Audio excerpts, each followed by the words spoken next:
প্রতিদিন সকালে আমরা একটা ড্রিঙ্কস বানিয়ে খাই। ভাবলাম আজকে এটা আপনাদের সাথে শেয়ার করি। হাতের কাছে লেবু বা মাল্টা থাকলেই এটা বানানো যাবে। প্রথমে আমি মাল্টাটা ভালো করে ধুয়ে নিচ্ছি আর একইভাবে ধুয়ে নিচ্ছি আদা আর কাঁচা হলুদ।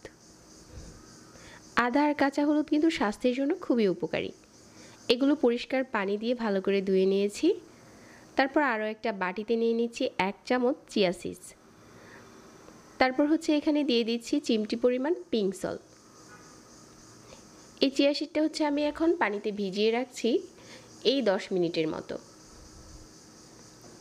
আর ততক্ষণে আমি এগুলো থেকে জুস বের করে নিচ্ছি। এক টুকরো আদা নিয়ে খোসাটা ছাড়িয়ে নিচ্ছি। আদার খোসাটা ছাড়ানো হয়ে গেছে। একইভাবে আমি হলুদের খোসাটাও ছাড়িয়ে নিচ্ছি।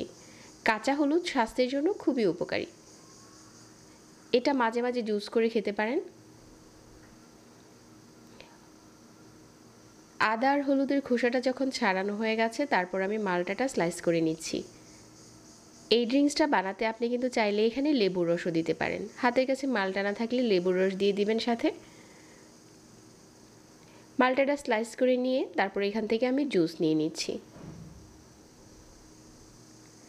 মাল্টার জুসটাও নিয়ে নেওয়া হয়ে গেছে। তারপর আমি এখানে আদা আর রসুনটা একটা গ্রেটার দিয়ে গ্রেট করে নিচ্ছি। গ্রেটার দিয়ে গ্রেট করে নিলে এটা ব্লেন্ড করলে খুব ভালোভাবে মিশে যাবে। একইভাবে হলুদের টুকরোটাও গ্রেট করে নিয়েছি। এখন এই জুসটা আমি ব্লেন্ডারে নিয়ে ব্লেন্ড করে নিচ্ছি আর সাথে দিয়ে দিচ্ছি আরও হাফ কাপ পানি।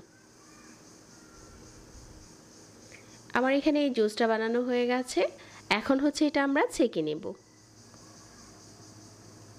ছেঁকে নিলে এই জুসটা অনেক বেশি স্মুথ হবে। জুসটা ছেঁকে নেওয়া হয়ে গেছে।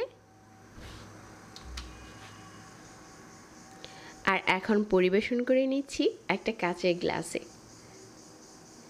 এই জুসটা ভালো করে পরিবেশন করলে খেতে এমনিতেও ভালো লাগে আর স্বাস্থ্যের জন্য এই জুসটা খুবই উপকারী। যে চিয়া সিডসটা আমি আগে থেকে ভিজিয়ে রেখেছিলাম এটা এখন সাথে মিশিয়ে নিচ্ছি। তবে আপনারা চাইলে এই ড্রিঙ্কসের সাথে মধু অ্যাড করতে পারেন।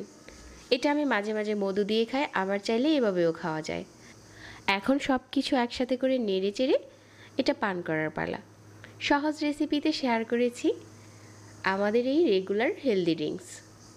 আশা করছি আমাদের আজকের ভিডিও সবার ভালো লেগেছে। যারা এতক্ষণ ধরে সাথে ছিলেন সবাইকে ধন্যবাদ জানাচ্ছি। আর সেই সাথে এখানেই বিদায় নিচ্ছি। আল্লাহ হাফেজ।